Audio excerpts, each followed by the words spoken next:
Bagaimana manusia itu tidak takut kepada Allah sehingga mereka melanggar aturan-aturan Allah SWT? Karena kurangnya mereka dalam mengagungkan Allah SWT, karena mereka tidak mau mempelajari nama-nama dan sifat-sifat Allah Subhanahu wa taala. Sungguhnya ikhwatul iman azani Allah wa iyyakum, nama-nama dan sifat-sifat tersebut apabila kita selami, kita pelajari, maka sungguh dia akan menambah keimanan kita kepada Allah Subhanahu wa taala. Ikhwatul iman azani Allah wa iyyakum,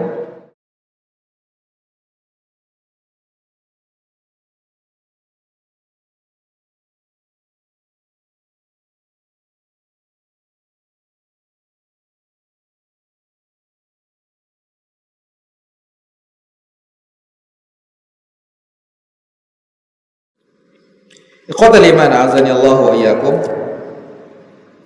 ini diantara kaidah di dalam mengimani nama dan sifat-sifat Allah Subhanahu wa taala. Dan Allah, seperti yang tadi sudah kita sampaikan, telah mengajarkan, menurunkan di dalam Al-Quran dan diajarkan oleh Rasulullah SAW bahwa Allah memiliki 99 nama. Namun nama-nama Allah Subhanahu wa taala ini tidak terbatas hanya 99 nama. Yang 99 nama ini hanya nama-nama yang baru diajarkan oleh Allah SWT. Masih ada nama-nama yang disembunyikan, pujian-pujian yang disembunyikan oleh Allah Subhanahu wa taala.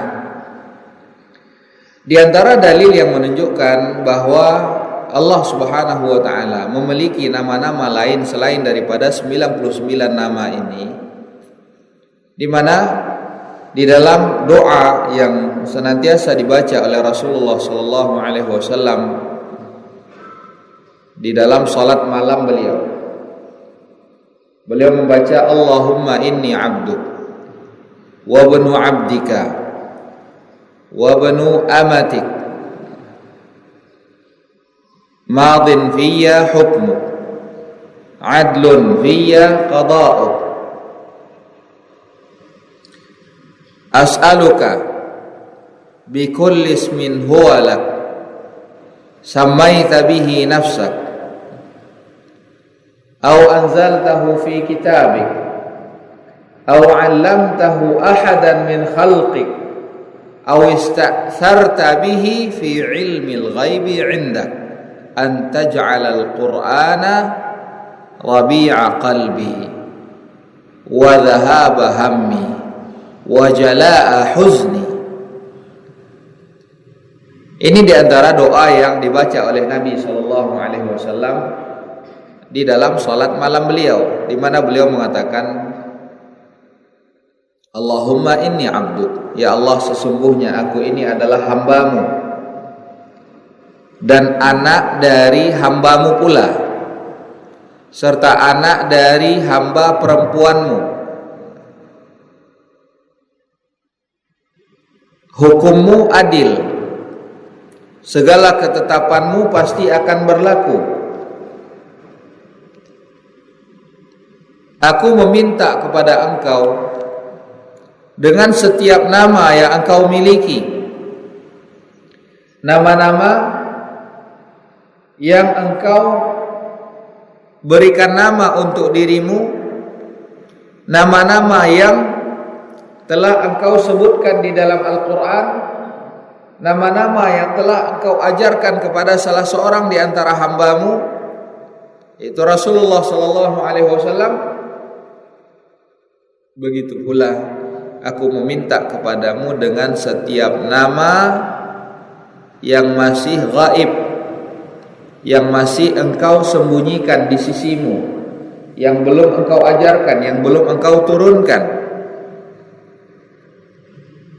Itu Rasulullah mengatakan awista'tharta bihi fi ilmil ghaib, atau nama-nama yang masih engkau sembunyikan, yang masih gaib. Ini menunjukkan bahwa Allah Subhanahu wa taala memiliki nama-nama lain selain daripada yang telah diajarkan oleh Rasulullah sallallahu alaihi wasallam. Dan Allah Subhanahu wa taala juga mengajarkan kepada kita untuk berdoa dengan nama-nama Allah Subhanahu wa taala tersebut. Di mana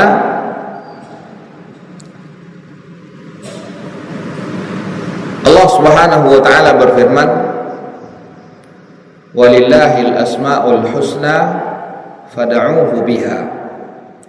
Sesungguhnya Allah Subhanahu wa taala memiliki nama-nama yang husna. Maka berdoalah, memintalah kepada Allah Subhanahu wa taala dengan menyebutkan nama-nama tersebut. Jadi kita diajarkan untuk berdoa kepada Allah dengan menyebut nama Allah Subhanahu wa taala. Karena nama-nama tersebut adalah merupakan sanjungan, pujian, dan juga mengandung sifat yang maha sempurna.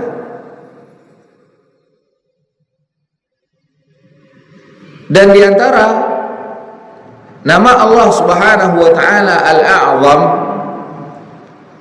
yang paling agung, diantara nama Allah Subhanahu wa taala yang paling agung adalah Al-Hayyu Al-Qayyum.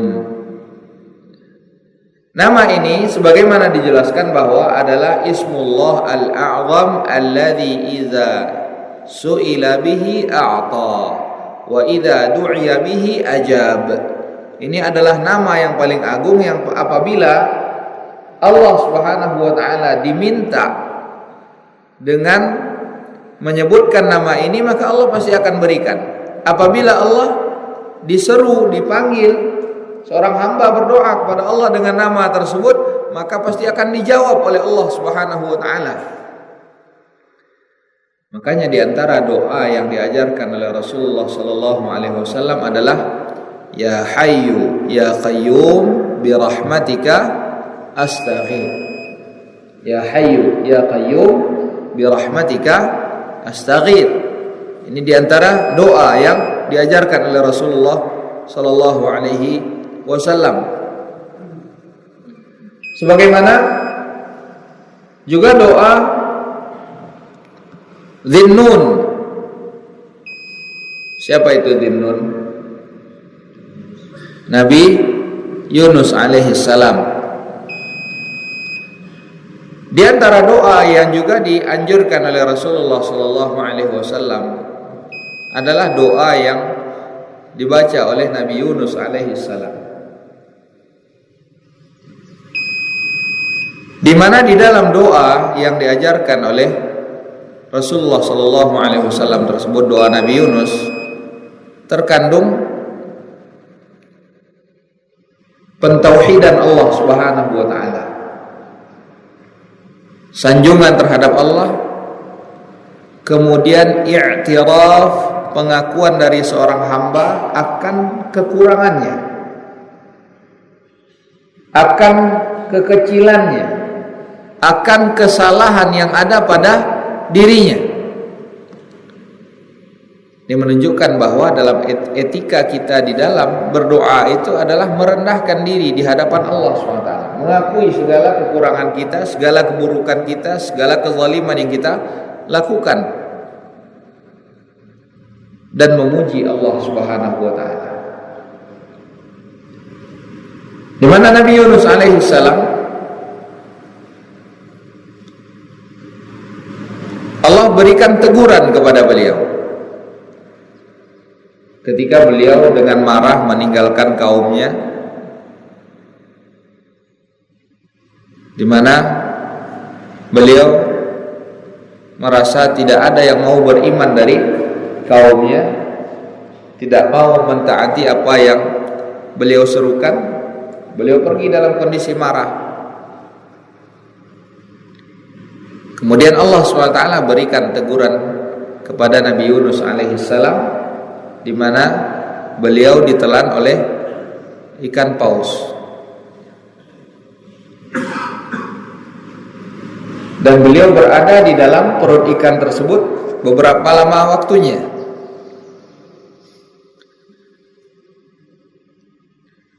di dalam kegelapan yang berlipat-lipat. Kegelapan perut ikan paus, kemudian kegelapan dalamnya lautan,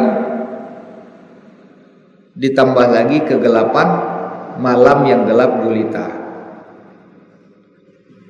Fi dzulumat, di dalam kegelapan yang banyak. Dijelaskan oleh para ulama, karena Nabi Yunus saat itu berada di dalam perut ikan paus dan ini adalah kegelapan. Begitu pula berada di kedalaman laut yang sangat dalam, ini juga merupakan kegelapan, dan yang lainnya adalah di dalam kegelapan malam.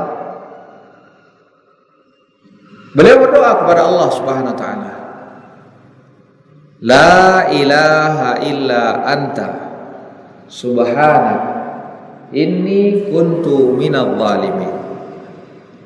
La ilaha illa an. Ini adalah pengakuan akan tauhid Allah Subhanahu wa taala. I'tiraf. Mentauhidkan Allah Subhanahu wa taala. Ini juga etika di dalam berdoa adalah memuji Allah Subhanahu wa taala. Mentauhidkan Allah Subhanahu wa taala. La ilaha illa an subhanak, maha suci engkau ya Allah. Inni kuntu minadh dhalimin. Di sini ada i'tiraf, pengakuan dari seorang hamba bahwa dia benar-benar salah.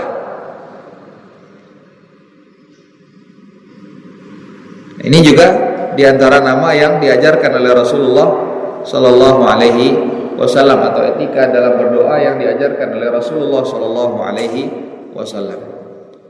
Jadi Bapak Ibu, azanillahu wa iyyakum, di dalam berdoa kepada Allah kita hendaknya mendahulukan sebelum doa kita kepada Allah Subhanahu wa taala tersebut dengan sanjungan-sanjungan dan pujian bagi Allah Subhanahu wa taala.